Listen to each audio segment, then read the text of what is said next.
Bien, bienvenidos a la presentación de la mentoría Búsqueda y Recomendación para Textos Legales a cargo de Jorge Pérez Vilela. Los integrantes del equipo somos Celaya Adrián y Carolina Fernando, que es quien les habla. En cuanto al objetivo de la presentación, básicamente es hablar lo que se fue realizando en esta mentoría y hacer una descripción de los temas que fuimos tratando, los resultados obtenidos y el material trabajado. En cuanto al objetivo en sí de la mentoría, es generar un sistema de recomendación que permita ofrecer información relevante para el usuario en forma activa acerca de textos vinculados al ámbito legal sin necesidad de que tengan conocimientos los usuarios sobre el artículo que se está recomendando o la consulta a realizar.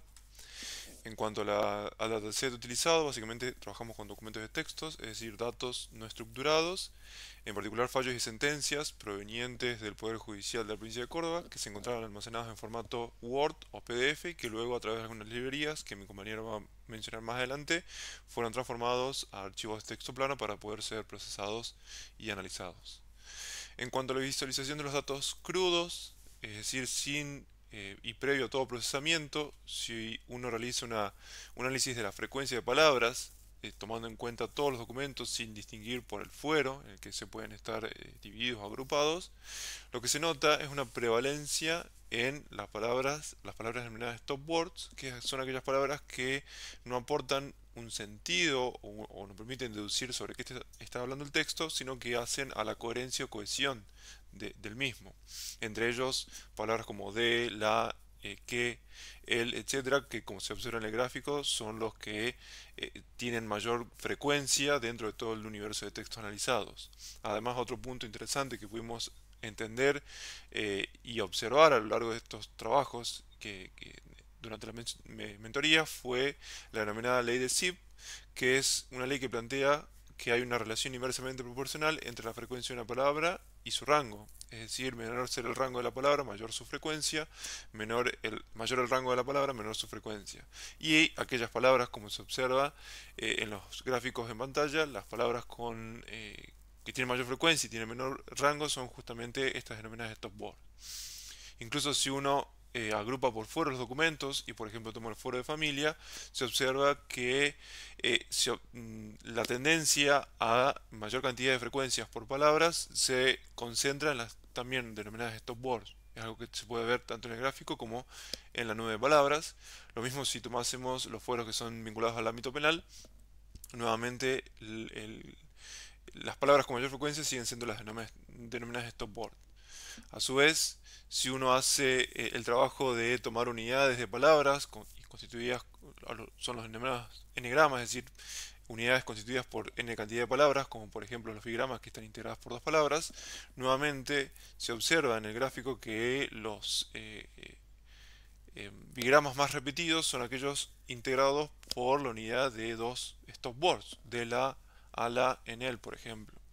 Recién cuando realizamos trigramas, generamos trigramas, es decir, unidades formadas por tres palabras, es ahí cuando empiezan a observarse la presencia de palabras que en sí pueden llegar a tener un sentido, como por ejemplo señor vocal o la señora vocal, es decir, que recién en esta instancia empiezan a haber mayor frecuencia de estos trigramas con palabras que difieren o que no son necesariamente stop words. A continuación, mi compañero planteará un poco sobre el procesamiento y la curación de estos datos, los resultados obtenidos con ello y las conclusiones y siguientes pasos a seguir. Respecto a como mencionó mi compañero, los documentos originales no se encontraron en un formato adecuado para el análisis con librerías de preprocesamiento, por lo cual procedimos a extraer el texto utilizando dos librerías, Win32com para el caso de los documentos en Word y PDFminer para el caso de los documentos en PDF. Una vez extraído este texto, procedimos a analizar y a procesar el texto utilizando las librerías SpaCy principalmente y NLTK. En cuanto a los pasos que seguimos para esta curación, lo que primero realizamos fue la tokenización de los documentos, en el cual implica dividir el texto en unidades que sean semánticamente útiles o significativas. En nuestro caso, cada token representa una palabra. Hay distintas formas de tokenización, entre ellas Bypair Encoding o BPE, WordPeace, Unigram, cuya explicación no va en el foco de esta presentación.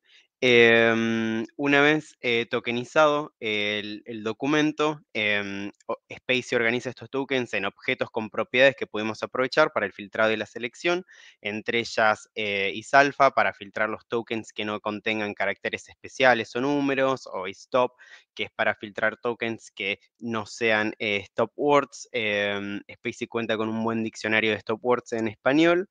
Islema o el lema que utilizamos para quedarnos con la forma no flexionada o conjugada de las palabras, es decir, que por ejemplo para verbos conjugados nos lleva a la forma que está en infinitivo.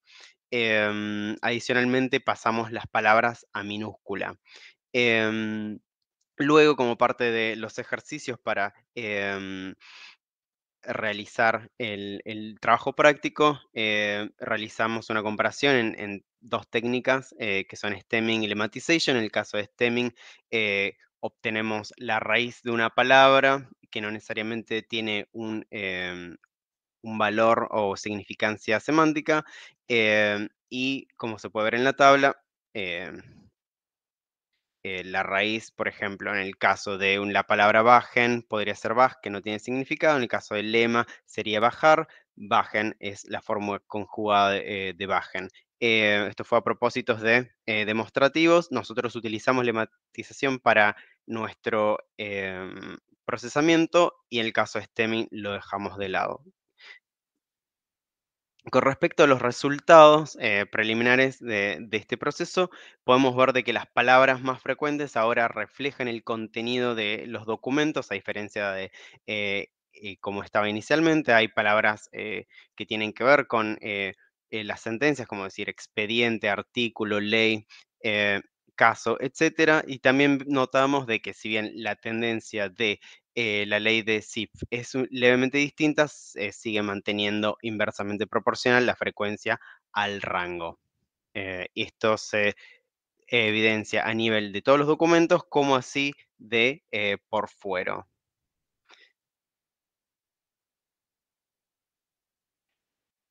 En cuanto a las conclusiones y próximos pasos, lo que pudimos evidenciar es que inicialmente teníamos un texto donde no se podía analizar debido a a las denominadas stop words, por lo cual hicimos un proceso de curación que nos permitió remover esas palabras y obtener palabras que tengan más significancia o que representen mejor el texto.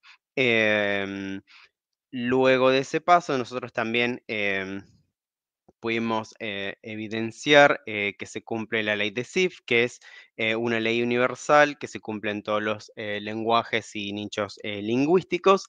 Y como próximos pasos, nosotros vamos a aplicar sobre estos datos o estos resultados que tenemos, técnicas de aprendizaje supervisado y no supervisado, con modelos aún a definir con nuestro mentor.